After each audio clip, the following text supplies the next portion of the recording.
CM Pushkar Singh Dhami पहुंचे Kashipur. BJP कार्यकर्ताओं ने सीएम का किया जोरदार स्वागत। सीएम धामी ने कई विकास योजनाओं का किया लोकार्पण।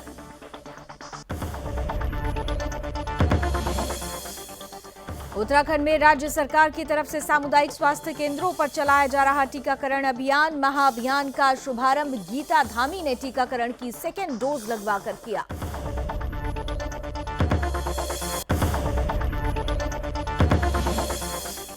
उत्तराखंड में एक बार फिर से कोरोना वेरिएंट को देखते हुए स्वास्थ्य विभाग हुआ अलर्ट। सामुदायिक स्वास्थ्य केंद्र पर किया जा रहा वैक्सीनेशन का कार्य।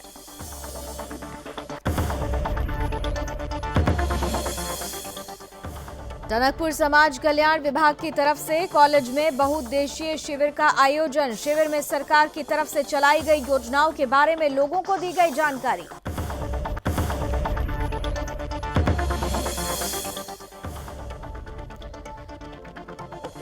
और सीएम पुष्कर सिंह धामी पहुंचे हरिद्वार। सीएम धामी अखिल भारतीय अखाड़ा परिषद की आयोजित कार्यक्रम में हुए शामिल। सीएम धामी ने कार्यक्रम में मौजूद साधु संतों का लिया आशीर्वाद।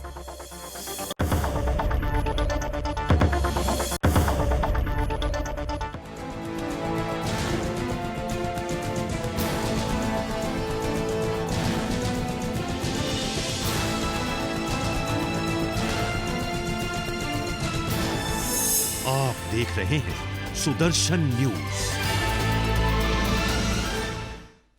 नमस्कार, आपके साथ मैं हूं लावनी विनीत। आप देख रहे हैं उत्तराखंड विशेष। इस वक्त की बड़ी खबर आ रही है रुद्रपुर से।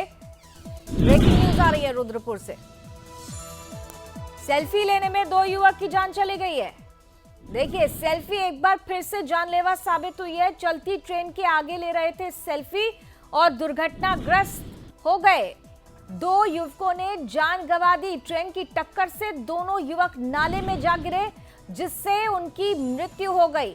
दोनों युवक की मौके पर मौत हो गई। सेल्फी लेना किस कदर जानलेवा साबित हुआ है, ये बड़ी खबर रुद्रपुर से। हम लगातार अपने दर्शकों से, देशवासियों से ये अपील करते रहते हैं कि सेल्फी जरूर लें, लेकिन सावधानी के साथ। यहां पर देखिए, खबर आ रही है रुद्रपुर से, जहां पर सेल्फी लेने के चक्कर में चलती ट्रेन के आगे ले रहे थे सेल्फी 2 युवक, उनको जान गंवानी पड़ी है। ट्रेन की टक्कर से दोनों युवक नाले में गिरे, मौके पर ही दम तोड़ दिया।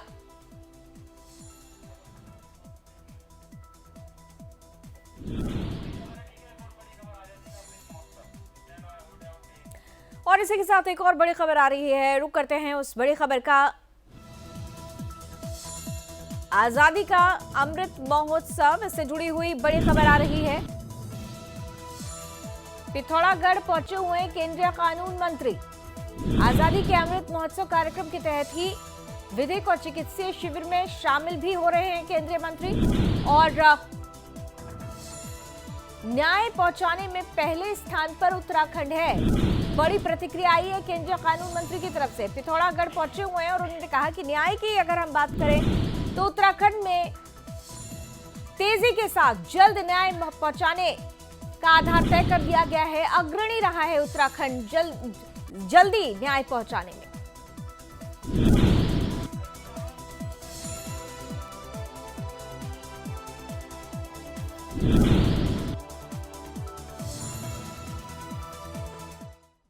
और आइए अब आपको लिए चलते हैं खटीमा, जहां पे मुख्यमंत्री पुष्कर सिंह धामी इस वक्त सभा को संबोधित कर रहे हैं। और 5 बजे से लगातार बहुत सारे कार्यक्रम, पहले देहरादून में थे, फिर हरिद्वार में थे, फिर काशीपुर में थे, फिर खटीमा में आपसे पहले कार्यक्रम था और उसके बाद आपके कार्यक्रम में आया हूँ।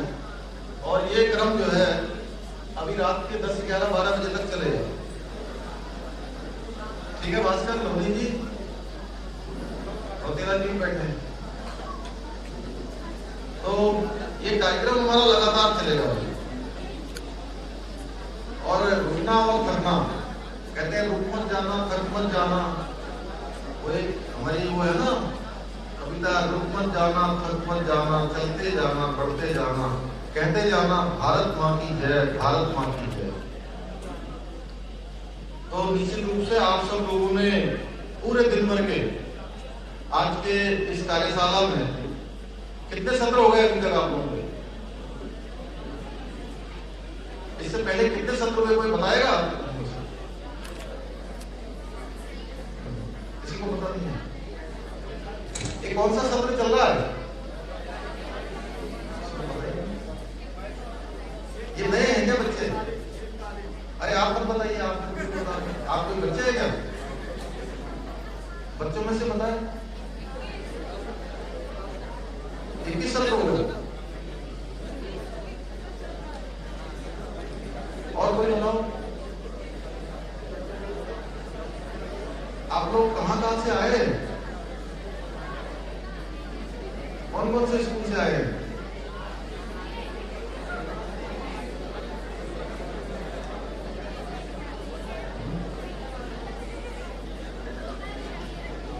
चलिए कोई बात नहीं।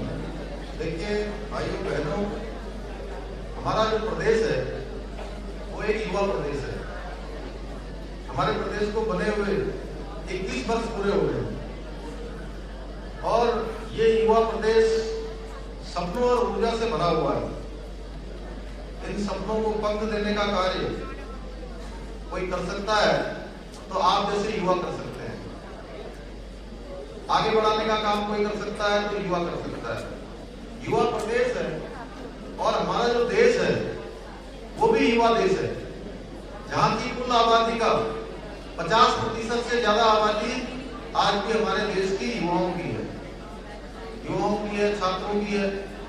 और मैं सच बताऊं तो कभी भी कोई युवाओं से जुड़ा हुआ मामला होता है, कोई छात्रों से जुड़ा हुआ प्रकरण होता है, कोई विद्यार्थियों से जुड़ा हुआ प्रकरण होता है, ऐसे कोई कार्यक्रम होते हैं तो उस कार्यक्रम में मैं चाहे जितना भी व्यस्त रहूं, मैं कोशिश करता हूं कि उस कार्यक्रम में पहुंचूं। और आज भी क्योंकि अत्यधिक व्यस्तता का दिन था, लेकिन गौरव जी ने बताया कि आप सबके बीच में बहुत सारे युवा, बहुत सारे छात्र यहाँ मिलने वाले हैं, तो सच बताऊं तो मैं अपने आप को रोक नहीं पाया आपसे मिलने को।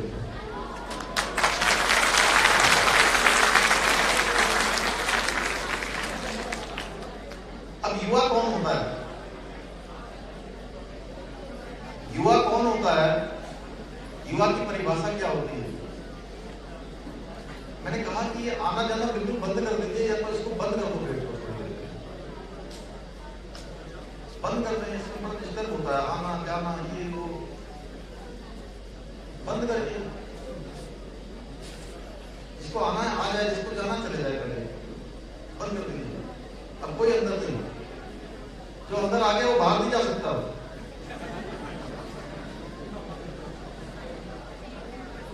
ठीक है, गेट बंद कर दिया, इसलिए कोई उठना मत।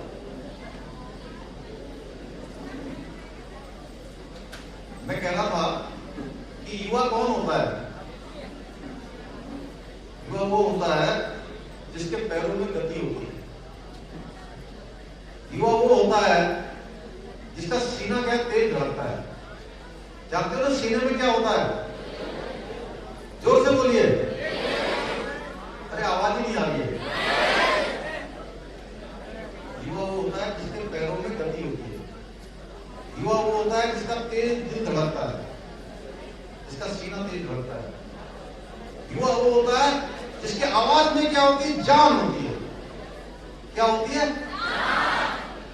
युवा वो नहीं होता है अरे यहाँ पढ़े हैं कि वहां पढ़े हैं, आज कैरियर काउंसलिंग का कोई सम्मेलन हो रहा है, उसमें बुला लिया है, मुख्यमंत्री जी आने वाले हैं, बैठे हैं सवेरे से थक गए हैं, थक गए हैं, किसी को नींद आ रही है, किसी को उबासी आ रही है, किसी को जमाई आ रही है, क्या बोलते हैं, ड्राउजिंग बोलते हैं, क्या बोलते हैं युवा किशोर जी?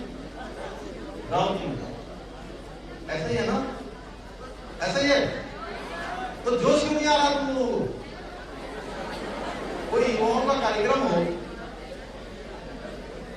वो भी कार्यशाला हो, तो उसमें जोर से बोलना चाहिए, जोर से उत्साह होना चाहिए, मन में हमेशा उत्साह रखिए। मैंने कहा युवा कौन होता है? जिसके पैरों में गति होती है। युवा वो होता है जिसका सीना तेज धड़कता है। युवा वो होता है जिसकी आवाज में शोले होते हैं। युवा वो होता है जो धरती से आसमान को जोड़ना जानता है। युवा वो होता है जो रेत से तेल निकालना जानता है। युवा वो होता है जिसके सपनों में जान होती है। युवा वो होता है जो हर असंभव को संभव करना जानता है। तो आप सब लोगों को ऐसा युवा बनना है और अपने अपने क्षेत्रों में जाकर अपने अपने क्षेत्रों का आप सब लोगों को क्या बनना है? नेता बनना है। क्या बनना है? बोलो जोर से, क्या बनना है? सबको नेता बनना है। कैसे नेता बनोगे? ऐसे नेता बनोगे या ऐसे नेता बनोगे जैसे प्रेम सिंह राणा ऋषि बरोड़ा जी बैठे हैं? सब एक जैसे ही हम लोग। तो अगर दो चार लोग ऐसे भी बन जाओगे तो कोई बुरी बात नहीं बेटा। ठीक है? ठीक है बच्चों? लेकिन नेता बनना है अपने अपने क्षेत्र का। जैसे अगर हम क्रिकेट के क्षेत्र की बात करें, अगर हम क्रिकेट के क्षेत्र की बात करें, और बैठ जाओ प्लीज, डोंट डिस्टर्ब, बैठो, थोड़ी बात नहीं करना। जैसे हम क्रिकेट के क्षेत्र की बात करें तो सबसे पहले मास्टर ब्लास्टर किसको बोलते थे? आप किसको बोलते हैं? महेंद्र सिंह धोनी का नाम जानते हैं? विराट कोहली का नाम जानते हैं? कौन नहीं जानता? जरा हाथ खड़ा करिए। कोई ऐसा भी है जो जानता नहीं है? सब जानते हैं? सब जानते हैं? जो जानते जरा हाथ खड़ा कर दीजिए। अरे बहुत कम लोग जानते हैं, क्या बात है?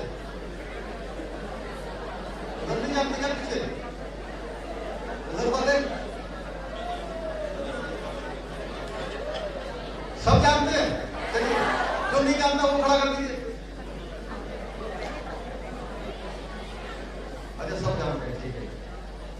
तो मैंने नाम लिया किसका? जोर से बोलिए। अभी मैंने कहा कि युवाओं के अंदर जोश होना चाहिए, उनकी आवाज में शोले होने चाहिए। मैंने किन किन का नाम लिया? एक, पहले मैं एक बोलूंगा तो आप लोग बोलिए, एक साथ बोलिए। एक, नंबर 2, नंबर 3। ये किस क्षेत्र के नेता हैं? किस क्षेत्र के? क्रिकेट के क्षेत्र के नेता।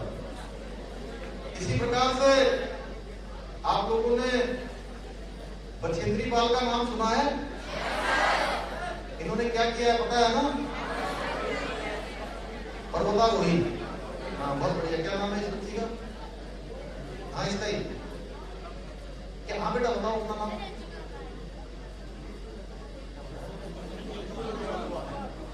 अंजू गंगवार। चलो बेटा बहुत अच्छा, बहुत अच्छा होता है। तो इन्होंने क्या करा है? पर्वतों की चोटियों को छीने का काम किया है, शिखर पर जाने का काम किया है। तो इनको किस क्षेत्र का नेता कह सकते हैं हम? पर्वतारोहण के क्षेत्र की नेता। इसी प्रकार से आप लोगों ने मेट्रो मैन का नाम सुना है? सुना होगा मेट्रो मैन का नाम, जिन्होंने मेट्रो बनाने का।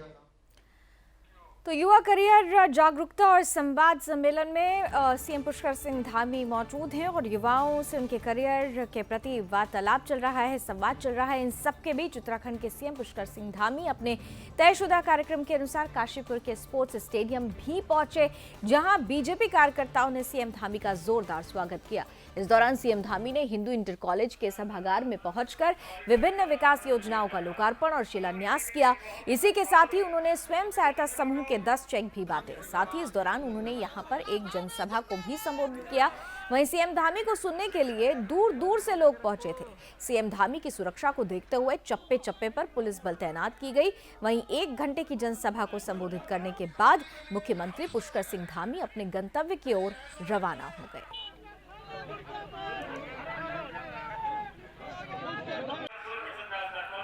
उत्तराखंड राज्य सरकार की तरफ से ऊधम सिंह नगर में ऊधम टीकाकरण अभियान चलाया जा रहा है। इसी कड़ी में सामुदायिक स्वास्थ्य केंद्रों में टीकाकरण के संदर्भ में एक महा अभियान का शुभारंभ सीएम धामी की पत्नी गीता पुष्कर धामी ने किया। इस दौरान गीता धामी ने टीकाकरण की 2nd डोज लगवाकर इस अभियान की शुरुआत की। साथ ही गीता धामी ने लोगों को संदेश दिया कि इस महाअभियान में सभी लोग अपनी भागीदारी कर देश को अपने आप को सुरक्षित रखने में सहयोग करें। यह अभियान 4, 5 और 6 दिसंबर को पूरे उधम सिंह नगर जिले के सभी सामुदायिक स्वास्थ्य केंद्र में चलाया जा रहा है।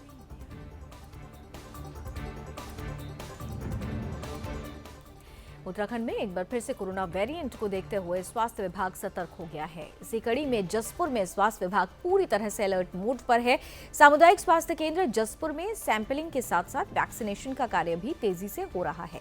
वहीं सामुदायिक स्वास्थ्य केंद्र चिकित्सा अधिकारी हितेश शर्मा ने कहा कि जसपुर क्षेत्र में 100% लोगों का पहला टीकाकरण का कार्य हो चुका है। 60% लोगों को वैक्सीनेशन की दूसरी डोज भी लगाई जा चुकी है और रोजाना महाअभियान के वैक्सीनेशन के लिए चलाया जा रहा है ताकि नए वेरिएंट ओमिक्रॉन से लोगों को बचाया जा सके।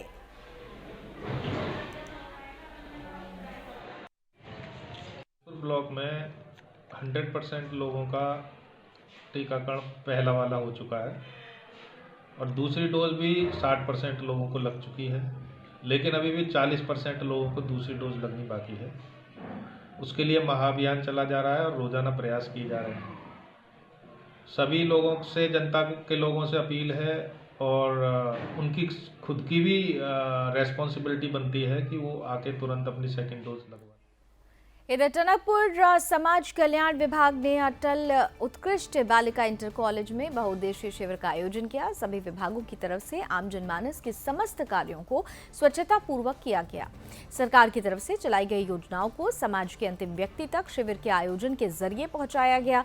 शिविर में समाज कल्याण विभाग के 25, वृद्धावस्था पेंशन 12, विधवा पेंशन 26, दिव्यांग पेंशन 28, UDID कार्ड 11, तिलु रुतौली पेंशन 8, कृत्रिम अंग को स्वीकृति दी गई है। वहीं शिविर में पशुपालन विभाग, राजस्व विभाग, बाल विकास उद्योग, श्रम विभाग, कृषि विभाग, उद्यान विभाग, सहकारिता विभाग, ग्रामीण विकास, पंचायती राज्य विधिक सेवा प्राधिकरण, स्वास्थ्य विभाग की तरफ से स्टॉल लगाकर जनमानस को लाभान्वित किया गया। इंटर कॉलेज टनकपुर में आज जिलाधिकारी महोदय के निर्देशों के क्रम में एक बहुउद्देशीय कैंप लगाया गया था, जिसमें कि लगभग सभी जो विभाग हैं जिला स्तर पे उनके लोग यहाँ पे मौजूद थे।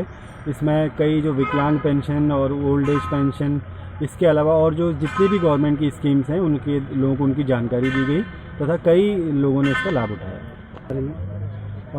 जिलाधिकारी महोदय के द्वारा ये निर्देश जारी किया गया कि ऐसे कैंप अब हमारे लगते रहेंगे और उन कैंप्स में भी ये जो आज लोग छूट गए हैं या जिनके कुछ कागज़ पूरे नहीं थे, ऐसे लोगों को भी उसमें दोबारा आने का मौका मिलेगा और यदि कुछ लोग आज नहीं आ पाए तो वो भी भविष्य में उसमें आ सकते हैं। उत्तराखंड के मुख्यमंत्री पुष्कर सिंह धामी हरिद्वार दौरे पर पहुंचे। इस दौरान सीएम धामी निरंजनी अखाड़े पहुंचकर अखिल भारतीय अखाड़ा परिषद के आयोजित स्वागत और सम्मान समारोह में भी शामिल हुए। वहीं सीएम धामी ने कार्यक्रम में मौजूद सभी अखाड़ों के साधु संतों का आशीर्वाद लिया। मुख्यमंत्री पुष्कर सिंह धामी की तरफ से देवस्थानम बोर्ड को भंग करने के बाद हरिद्वार में मुख्यमंत्री का स्वागत सम्मान समारोह आयोजित किया गया। इस दौरान सीएम धामी ने जूना अखाड़ा में विशाल त्रिशूल स्थापित करने की घोषणा की। साथ ही सीएम धामी ने कहा कि मैं साधु संतों का आभार व्यक्त करता हूं। हरिद्वार में साधु संतों का आशीर्वाद पाकर मैं धन्य हूं।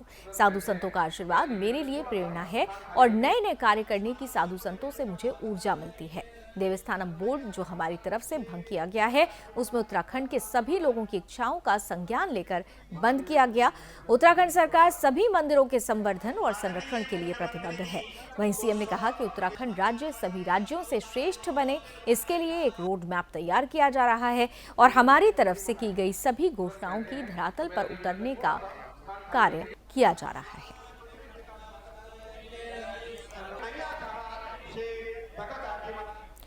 उत्तराखंड में सत्तारूढ़ बीजेपी एक बार फिर से 2022 में मोदी मैजिक के सहारे सत्ता में आने की तैयारी कर रही है। इसी कड़ी में प्रधानमंत्री नरेंद्र मोदी की देहरादून में विशाल जनसभा आयोजित हुई।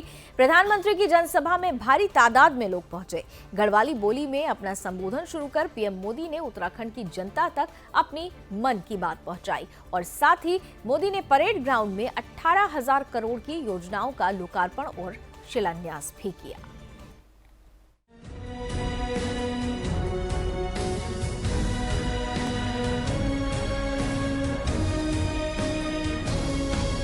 शनिवार को पीएम मोदी उत्तराखंड दौरे पर रहे, जहां कई योजनाओं का शिलान्यास और लोकार्पण किया। प्रधानमंत्री ने इस दौरान धामी सरकार की पीठ भी थपथपाई। साथ ही उत्तराखंड को 18,000 करोड़ की विकास परियोजनाओं की सौगात भी दी। 2022 के विधानसभा चुनाव से पहले देवभूमि उत्तराखंड को प्रधानमंत्री नरेंद्र मोदी ने 18,000 करोड़ की सौगात दी है। प्रधानमंत्री ने अपने संबोधन में एक और जहां उत्तराखंड से अपना गहरा लगाव बताया, तो दूसरी तरफ विपक्षी दलों पर जमकर निशाना भी साधा। उन्होंने सबसे पहले परेड मैदान में प्रदर्शनी का अवलोकन किया, जिसके बाद उन्होंने करोड़ों की योजनाओं का शिलान्यास और लोकार्पण किया। प्रधानमंत्री ने जिन योजनाओं का शिलान्यास किया, उनमें 8,600 करोड़ की लागत से बनने वाला दिल्ली देहरादून इकोनॉमिक कॉरिडोर भी शामिल है। जिन योजनाओं का लोकार्पण हुआ, उनमें 120 मेगावाट की व्यासी जल विद्युत परियोजना मुख्य है। प्रधानमंत्री नरेंद्र मोदी ने चुनाव से ठीक पहले देवभूमि उत्तराखंड को 15,728 करोड़ रुपए की 11 योजनाओं का शिलान्यास और 2,573 करोड़ की लागत से तैयार 7 योजनाओं का लोकार्पण किया। प्रधानमंत्री नरेंद्र मोदी ने देहरादून में 18,000 करोड़ की विकास योजनाओं का लोकार्पण और शिलान्यास किया। पीएम मोदी ने देहरादून के परेड ग्राउंड में जनसभा को संबोधित किया। भारी तादाद में लोग पीएम को सुनने के लिए पहुंचे। प्रधानमंत्री नरेंद्र मोदी ने जनता से डबल इंजन की सरकार की एक बार फिर से अपील की।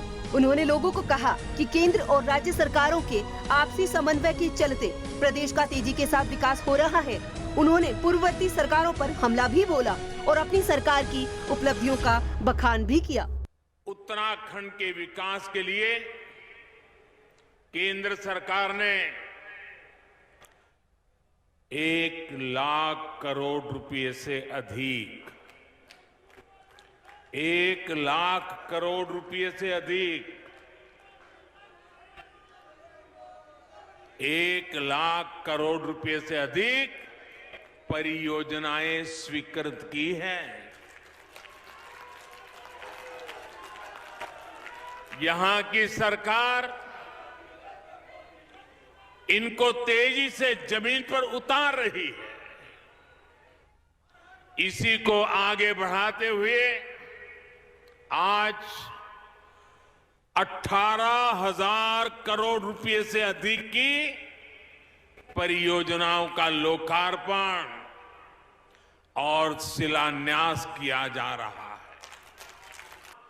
देश में ऐसी सरकार रही जिसने देश का, उत्तराखंड का बहुमूल्य समय व्यर्थ कर दिया। 10 साल तक देश में इंफ्रास्ट्रक्चर के नाम पर घोटाले हुए, घपले हुए। इससे देश का जो नुकसान हुआ, उसकी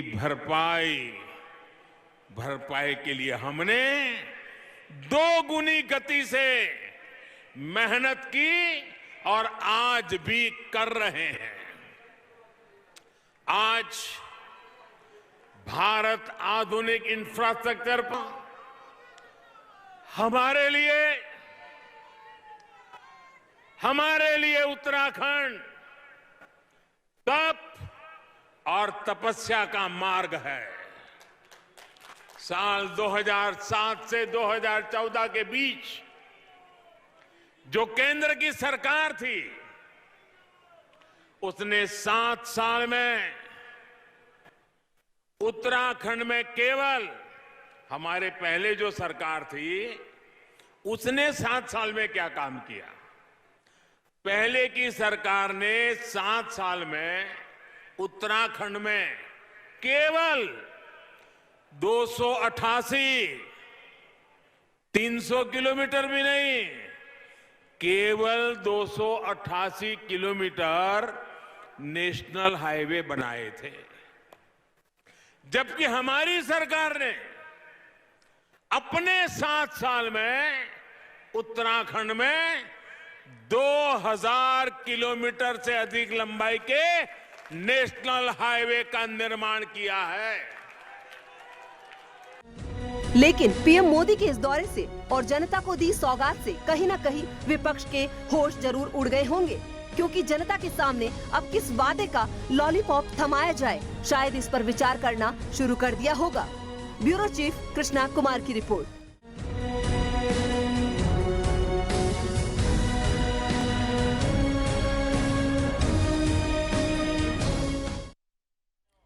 इधर रुड़की नगर निगम में लंबे समय से चला आ रहा विवाद रुकने का नाम नहीं ले रहा है। एक बार फिर से नगर निगम की राजनीति गर्मा गई है, जिससे अब मेयर, पार्षदों और निगम अधिकारियों के बीच बवाल हो रहा है। वहीं पार्षद भी अलग अलग खेमों में बंटे जा रहे हैं।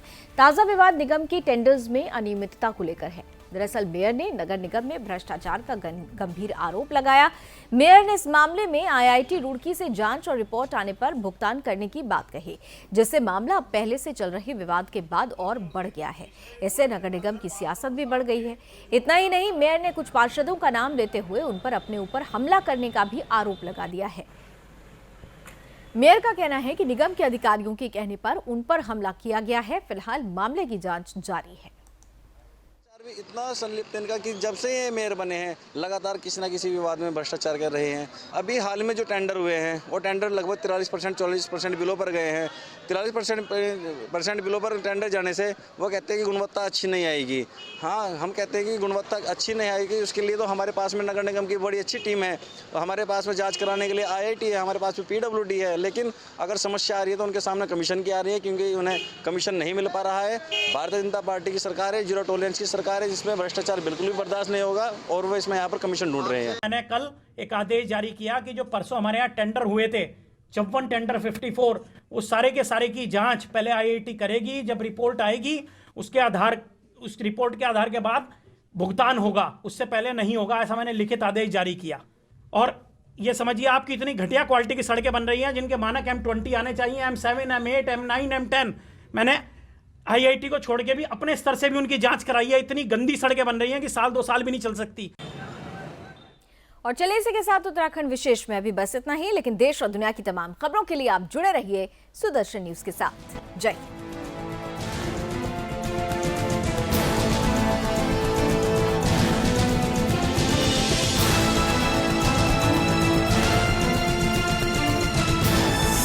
आप देख रहे हैं सुदर्शन न्यूज।